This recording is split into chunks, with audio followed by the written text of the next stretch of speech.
Hi hello అండి, నేను మీ రమేష్ బాబు. ఇంతకుముందు రీల్లో చెప్పినట్టుగానే ఆసూస్ ల్యాప్టాప్ది యాక్చువల్గా ప్రొసెసర్ ఫ్యాన్ ఒకటి ఫెయిల్యూర్ ఉండే. ఎలా ఫెయిల్యూర్ అయింది అంటే, ఈ ప్రొసెసర్ ఫ్యాన్ ఏదైతే ఉందో దీని ఇంటర్నల్ బేరింగ్ అంతా డ్యామేజ్ అయిపోయి, అంటే ఇది ల్యాప్టాప్ అండి, దీంట్లో 2 ఫ్యాన్స్ ఉన్నాయి. ఈ లెఫ్ట్ సైడ్ ఫ్యాన్ ఏదైతే ఉందో ఇంటర్నల్ బేరింగ్ ఫెయిల్ అవడం వల్ల, ఇలా షేక్ అవడం వల్ల సిస్టమ్ రన్ అయ్యేటప్పుడు బాటంలో పెట్టి మనం రన్ అయ్యేటప్పుడు హైలా స్పీడ్గా ఇది ఏమన్నా ఆర్పిఎం పెరిగి తిరగడం స్టార్ట్ అయింది అనుకోండి, ఆటోమేటిక్గా ఈ బాటంకి తగ్గి శబ్దం చేస్తుంది. సిస్టమ్ మొత్తం ఒక సౌండ్ వస్తుంది, గుయ్ అని చెప్పేసి ఒక సౌండ్ వస్తుంది. సో దీనికి ఏం చేస్తున్నామంటే, ఈ 2 ప్రొసెసర్ ఫ్యాన్లని మనం కొత్తగా ఆల్రెడీ తెప్పించాను, 2 ప్రొసెసర్ ఫ్యాన్స్ జెన్యూన్వి.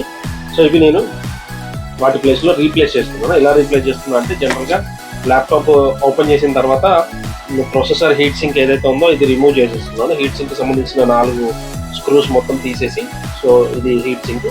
దీని పేస్ట్ చాలా బాగుంది, ఇంత కూడా ప్రాబ్లం లేదు, డస్ట్ కూడా ఏం లేదు. ఆల్రెడీ ప్రీవియస్ సర్వీస్ చేసాము తీసుకొస్తాం. సో దీంట్లో ఉన్న ఈ 2 ఫ్యాన్స్ ఏవైతే ఉన్నాయో ఈ 2 ఫ్యాన్స్ని తీసేసి, ఎందుకంటే ఒకటే ప్రాబ్లం ఉంది కానీ మేము 2 ఫ్యాన్స్ని కూడా రిమూవ్ చేసేస్తాం, ఎందుకంటే బై మిస్టేక్ అది ఫ్యూచర్లో మళ్ళీ ఎర్రర్ చేయదు కదా అని. So these are the fans. So దీంట్లో ఒక ఫ్యాన్ మాత్రమే ఫెయిల్యూర్ అయింది, ఈ ఫ్యాన్ ఫెయిల్యూర్ అయింది. ఈ ఫ్యాన్ తగ్గుతుంది, బాగాలేదు. ఇంకో ఫ్యాన్ బాగానే ఉంది, కానీ we will replace this 2 fans. ఈ 2 ఫ్యాన్స్ని కూడా మేము ఫ్రెష్గా మళ్ళీ ఒరిజినల్ వేసి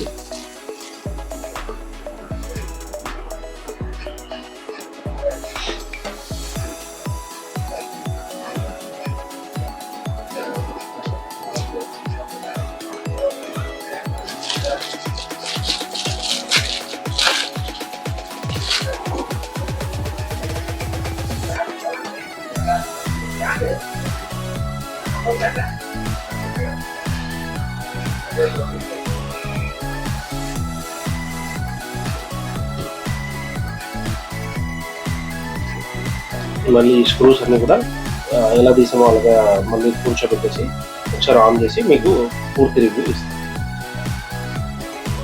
సో దీంట్లో ఫ్యాన్స్ కొత్తవి ఆల్రెడీ ఇన్స్టాల్ చేసేసాము. సో ఫ్యాన్స్ ఇన్స్టాల్ చేసే ముందు బ్యాటరీ కూడా డిస్కనెక్ట్ చేస్తాం, ఇంటర్నల్ ఎస్ఎస్డి ఉంది. సో ఇప్పుడు దీన్ని నేను ఆన్ చేసి చెక్ చేస్తాను. సో దీని ప్రొసెసర్ ఫ్యాన్స్ ఆల్రెడీ ఓకే అండి, తిరుగుతున్నాయి. ఫ్యాన్ కూడా కూల్ అవుతుంది. దీంట్లో హీట్ సింక్ ఇప్పాము కాబట్టి హీట్ సింక్ పేస్ట్ అంతా చెక్ చేసేసుకొని ఏదైనా డస్ట్ ఉంటే డస్ట్ అంతా కూడా క్లీన్ చేసేసుకున్నాము.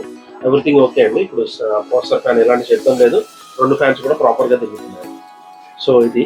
సో ఇప్పుడు దీన్ని మొత్తం నేను క్లీన్ చేసేసి కొద్దిగా బ్రషింగ్ చేసేసి మళ్ళీ బ్యాక్ ప్యానల్ అంతా ఎక్కించేసి రెడీ చేసి కస్టమర్కి హ్యాండ్ ఓవర్ చేస్తాను. ఇలాంటి సర్వీసెస్ మీకు ఏమైనా కావాలి అంటే నా వాట్సాప్ నెంబర్కి కాల్ చేయండి, లేదా నా ఫోన్ నెంబర్కి అయినా కాల్ చేయండి. Thank you very much.